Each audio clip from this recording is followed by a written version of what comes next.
प्यारे बच्चों, आप सभी का स्वागत है गवर्नमेंट एजुकेटर चैनल पे। तो आज हम लोग पढ़ने वाले हैं एक आशीर्वाद कविता जो कि लिखी है दुष्यंत कुमार ने।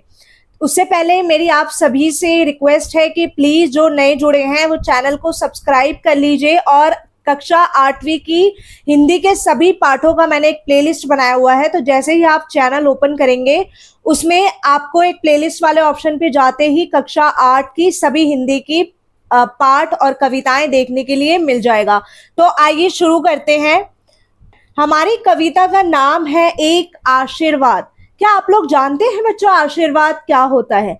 आशीर्वाद का मतलब होता है दुआएं, ब्लेसिंग, विशेस। जब कोई बड़ा हमें कोई दुआ देता है, कोई ब्लेसिंग देता है, उसको हम लोग क्या बोलते हैं बच्चों? आशीर्वाद। तो ये कविता लिखी है दुष्यंत कुमार जी ने।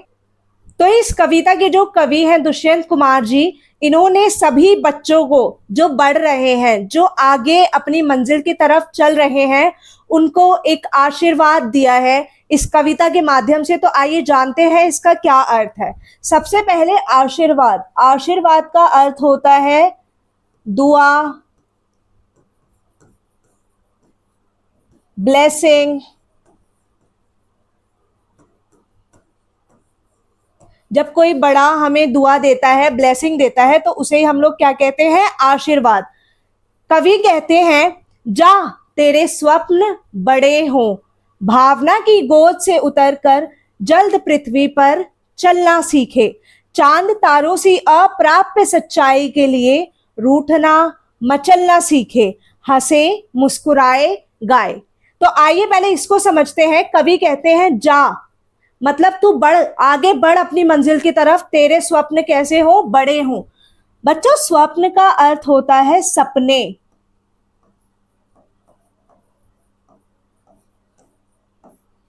कवि सभी बच्चों और ऐसे युवक जो आगे अपनी मंजिल की तरफ बढ़ रहे हैं उनसे कहते हैं कि जा तेरे सपने बड़े हो, यानी कि तेरे सपने क्या हो? साकार हो, तू अपनी मंजिल में कामयाब हो। भावना की गोद से उतरकर जल्द पृथ्वी पर चलना सीखे।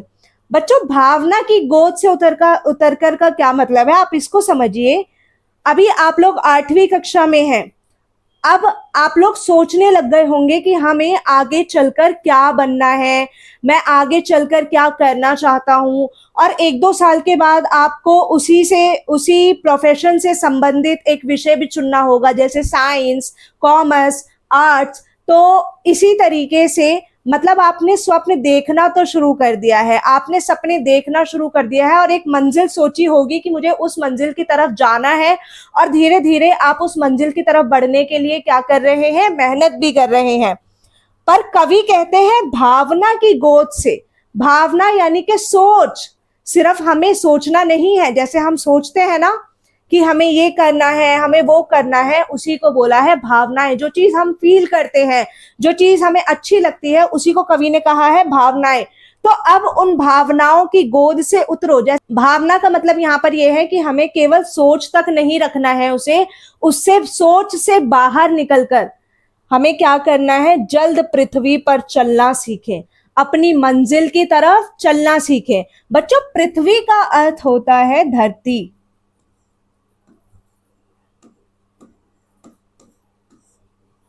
जब एक छोटा बच्चा होता है तो वो हमेशा अपने माता पिता के ऊपर निर्भर रहता है। माता पिता उसे गोद में संभाले रहते हैं, हर चीज से बचाए रखते हैं। फिर एक समय आता है कि वो उस गोद से उतरते हैं, वो नीचे आते हैं, जमीन पर आते हैं, धरती पर आते हैं और खुद चलना सीखते हैं। जब वो खुद चलना सीखते हैं तो उन्हें ठोकर भी लगती है, वो गिरते भी हैं, रोते भी हैं, पर क्या है, फिर से उठ के फिर खड़े होकर चलने की कोशिश करते हैं। तो कवि वही कहते हैं कि भावनाओं की गोद से धरती पर चलने तक का सफर, जो कि हम सब बचपन में ही पूरा कर चुके हैं, इसी तरीके से अपने सपने को सिर्फ भावनाओं में ना रख के, अपनी सोच में ना रख के, हमें क्या करना है? उसके ऊपर उसके हिसाब से चलना है। धरती पर उसको पूरा करने के लिए हमें क्या करना है? कदम बढ़ाना है। केवल भावनाओं तक हमारे सपने सीमित नहीं रह सकते, हमें उसके लिए मेहनत करनी है। चांद तारों की अप्राप्य। अप्राप्य का मतलब ये है जिसे पाना मुश्किल हो। बच्चों, अप्राप्य का मतलब होता है जिसे पाना मुश्किल हो।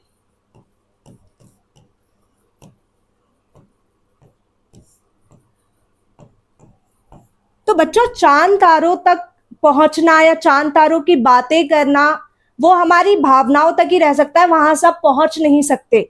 इसे पाना मुश्किल जरूर है, लेकिन बताओ, क्या आज तक कोई चांद पर नहीं गया? क्या आज तक कोई अंतरिक्ष में नहीं गया? क्या आज तक लोगों ने पृथ्वी के अलावा बाकी जो भी हमारे ग्रह हैं उन्हें नहीं देखा? देखा है। मतलब कुछ भी क्या है, नामुमकिन नहीं है। चांद तारों सी अप्राप्य सच्चाइयों के लिए रूठना मचलना सीखे।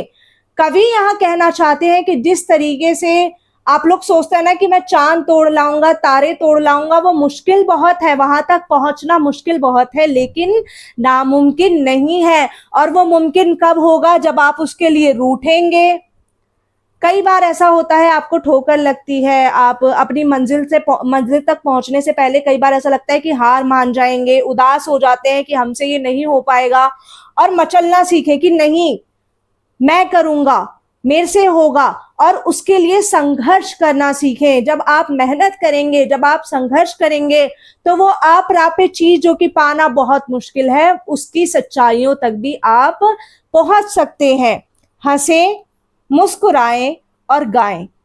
इसी तरीके से हंसते रहें, मुस्कुराते रहें और गाते रहें। यहां तक की बातें आपको समझ आई होगी। आइए देखते हैं आगे कवि क्या कहते हैं। हंसे, मुस्कुराए, गाएं। ऐसा नहीं है कि उस मंजिल की तलाश में आप अपने आप को भूल जाएं। आप अप हंसे भी, मुस्कुराएं भी, गाएं भी। जिंदगी की मंजिल के साथ, एक मकसद के साथ जीना भी जरूरी है। ऐसा नहीं है कि उस मकसद को हासिल करने के चक्कर में आप जीना भूल जाएं। आप साथ साथ हंसे भी, गाएं भी और मुस्कुराएं भी। इसके बाद, हर दिए की रोशनी देख कर ललचाएं, उंगली जलाएं, अपने पांव पर खड़े हो, जा तेरे स्वप्न बड़े हों। अब इसको समझिए। यहां पर कवि कहना चाहते हैं कि हर दिए की रोशनी देख कर ललचाएं। बेटा, हम अपने सपनों को पूरा कब करेंगे? जब हमें उन्हें पाने की लालच होगी। आप जो बनना चाहते हो, इस दुनिया में ऐसे बहुत लोग हैं जो वो बन चुके हैं, जो वो मकाम हासिल कर चुके हैं। तो उन्हीं को यहाँ पे क्या कहा गया है? दिया। मतलब कि वो उतना चमक चुके हैं जिस प्रकार एक दिया रोशनी करता है, इसी तरीके से उन्होंने भी क्या कर ली है? अपनी मंजिल हासिल कर ली है, अपने काम को पूरा कर लिया है। तो उन दियों को देखकर क्या करें? ललचाएं। ललचाएं। जब तक हमें किसी चीज को पाने की शिद्दत नहीं होती, तब तक हम उसे हासिल नहीं कर सकते। तो ऐसे लोग जो अपने जीवन में कामयाब हो चुके हैं, जो उस मंजिल तक पहुंच चुके हैं, उन्हें देखकर आपके दिल में ये आना चाहिए कि मुझे भी ऐसा बनना है। इसी को कवि ने बोला है कि हर दिए की रोशनी देख कर ललचाएं। जहां भी कोई रोशन है, कोई व्यक्ति कामयाब है, तो उसे देखकर क्या करें? ललचाएं कि हमें भी इसी तरीके से कामयाब बनना है। उंगली जलाएं। उंगली जलाएं का मतलब ये है, क्योंकि कवि ने यहाँ दिए का उदाहरण दिया है, उसीलिए उन्होंने कहा उंगली जलाएं। पर उंगली जलाने का मतलब ये नहीं है कि जाके हाथ जला लें आप अपना, नहीं। इसका अर्थ ये है कि उस तक पहुंचने की कोशिश करें। एक बात बताओ, जब हम जलते दिए की तरफ पहुंचेंगे तो हमारी उंगली जलेगी ना, लेकिन यहाँ जलते दिए का मतलब कौन है? एक कामयाब व्यक्ति। तो उसके बराबरी तक पहुंचने की कोशिश करें, और उस पहुंच के चक्कर में हमें जो संघर्ष करना पड़ेगा, जो मेहनत करनी पड़ेगी, वो मेहनत हम करें, वो संघर्ष हम करें। तभी हम उस दिए की, यानी कि उस व्यक्ति की जो कामयाब है, उसकी बराबरी कर पाएंगे। उसकी बराबरी करने के लिए हमें क्या करना पड़ेगा?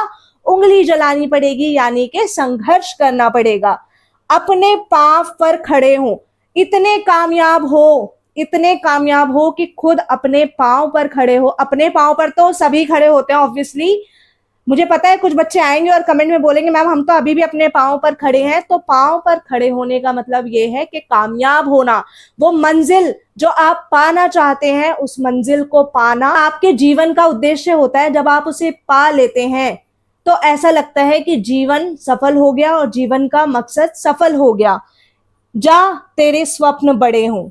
फिर उन्होंने कहा कि तू जा, तू मेहनत कर और मैं ये आशीर्वाद देता हूं कि तेरे सपने, तेरे स्वप्न बड़े हो, यानी कि साकार हो। बहुत ही शानदार कविता है जो कि लिखी है दुष्यंत कुमार जी ने। कवि का नाम है दुष्यंत कुमार। मैं उम्मीद करती हूं कि आपको इस पंक्ति की एक एक लाइन समझ आई होगी। तो आइए एक बार इसके प्रश्नों की तरफ चलते हैं।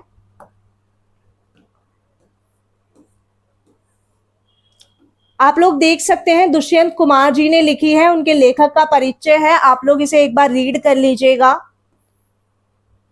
निम्नलिखित प्रश्नों के उत्तर सम्मुख तारा बनाइए। कुछ प्रश्नों के एक से अधिक उत्तर भी हो सकते हैं।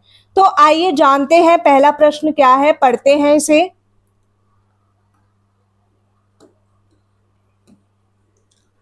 कविता में किसे संबोधित किया गया है? युवा वर्ग को, नागरिकों को, बच्चों को, श्रमिकों को? किसे किया गया है? बच्चों को तो किया ही गया है क्योंकि आप सब बच्चे हो और आप सबके लिए कविता लिखी गई है।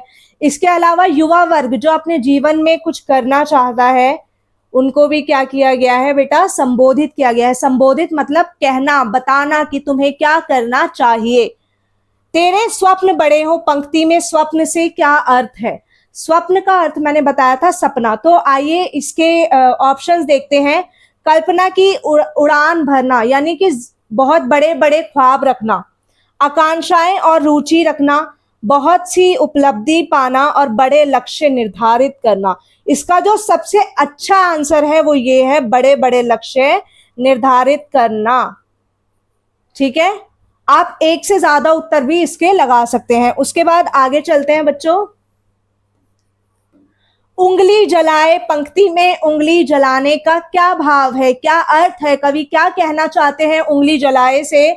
चुनौतियों को स्वीकार करना, प्रकाश का प्रसार करना, अग्नि के ताप का अनुभव करना और कष्टों से नहीं घबराना।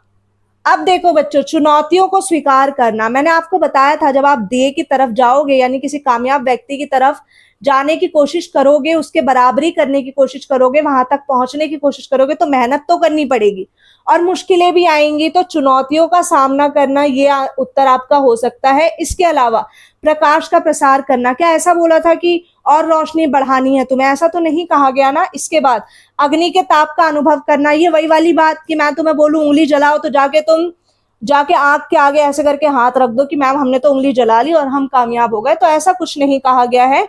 कष्टों से नहीं घबराना। अब चुनौती आएंगी तो उन चुनौतियों से क्या करना है? घबराना नहीं है, उनका सामना करना है। तो ये दो उत्तर क्या है? इसके सही हैं। आगे चलते हैं। अपने पांव पर खड़े हो, पंक्ति से क्या आशय? मैम मैं तो अभी भी अपने पांव पर खड़ा हूं, मैं किसी और के पांव पर थोड़ी खड़ा हूं। अरे भाई, यहाँ पे कवि अपने पांव पर खड़ा होने से क्या कहना चाहते हैं? अपने पैरों पर खड़े होना, सफलता प्राप्त करना, कठिनाइयों का सामना करना और आत्मनिर्भर होना। सफलता प्राप्त करने को क्या बोलते हैं? अपने पैरों पर खड़ा होना। और आत्मनिर्भर होने का मतलब भी अपने पैरों पर खड़ा होना है, यानी कि हम खुद पर डिपेंड है, हमें किसी की जरूरत नहीं है, वही होता है अपने पैरों पर खड़ा होना। तो यहां तक की बात आपको क्लियर होगी। आइए बच्चों आगे चलते हैं। भावना की ये मिलान करना है, जो समान अर्थों वाले पंक्तियां हैं उनका मिलान करना है। भावना की गोद से उतरकर जल्द पृथ्वी पर चलना सीखें। भावना की गोद से उतरकर पृथ्वी पर चलना सीखें। सपनों को आनंद और मुस्कुराहटों में बदलें। नहीं नहीं, ये नहीं है। अच्छा, हंसे, मुस्कुराएं और गाएं, इसका होगा बेटा दूसरा, कि अपने सपनों के साथ मस्ती भी करो, मुस्कुराओ भी, क्योंकि यहां भी मुस्कुराए लिखा है और यहां पर भी मुस्कुराए लिखा है। इसके बाद है भावनाओं की गोद से उतरकर। आप देखो, यहां पर भावना है और यहां पर भावनाओं है, मतलब कि हमें केवल सोचना नहीं है, असलियत में उसे करना भी है, वास्तविकता यानी कि सच्चाई में उसे अप्लाई भी करना है। चांद तारों सी अप्राप्य सच्चाई के लिए रूठना मचलना सीखें। चांद तारों तक पहुंचना कैसा लगता है बच्चों? नामुमकिन लगता है, और नामुमकिन को शुद्ध हिंदी में बोला जाता है असंभव। तो इसका उत्तर होगा ये। हर दिए की रोशनी देखकर ललचाएं, विविध ज्ञान के प्रति आकृष्ट होना और उसे पाने की ललक होना। जब हम देखेंगे कि कुछ है ऐसा जिसकी तरफ हमें जाना है, जिसकी हमें बराबरी करनी है, लालच करेंगे कि हमें ऐसा बनना है, तभी जाके हम क्या करेंगे, कामयाब होंगे, सफल होंगे। इसके बाद आते हैं, इन पंक्तियों के बारे में बताना है। जा तेरे स्वप्न बड़े हो, तू जा और बड़े बड़े सपने देख। ये एक आशीर्वाद दे रहे हैं कवि, जो कहते हैं कि जा तेरे सपने साकार हो और तू कामयाब हो। जल्द पृथ्वी पर चलना सीखे। जल्द पृथ्वी पर चलना सीखे का मतलब क्या है कि केवल भावनाओं में ना बहकर हमें क्या करना है, सच्चाई पे उस पर अमल करना है और उसके लिए प्रयास करना है, कोशिश करनी है। चांद तारों सी अप्राप्य सच्चाइयों के लिए रूठना मचलना सीखें। चांद तारा मतलब असंभव। आप इतने बड़े सपने देखो, इतने बड़े सपने देखो जो आपको लगे कि ये शायद पॉसिबल ही नहीं हो सकता, लेकिन सिर्फ सपना देखना नहीं है, हमें उसके लिए मेहनत करनी है। और जब आप मेहनत करोगे तो कोई भी काम ऐसा नहीं है जो पूरा नहीं हो सकता। अब चांद तारों तक लोग पहुंचे हैं, मैंने आपको कितना अच्छा उदाहरण दिया इसका कि चांद तारे, हमें सुनने में तो ऐसा लगता है कि वहां तक पहुंचना बहुत मुश्किल है, लेकिन चांद पर भारत से भी और अंतर्राष्ट्रीय स्तर से भी कई लोग पहुंच चुके हैं।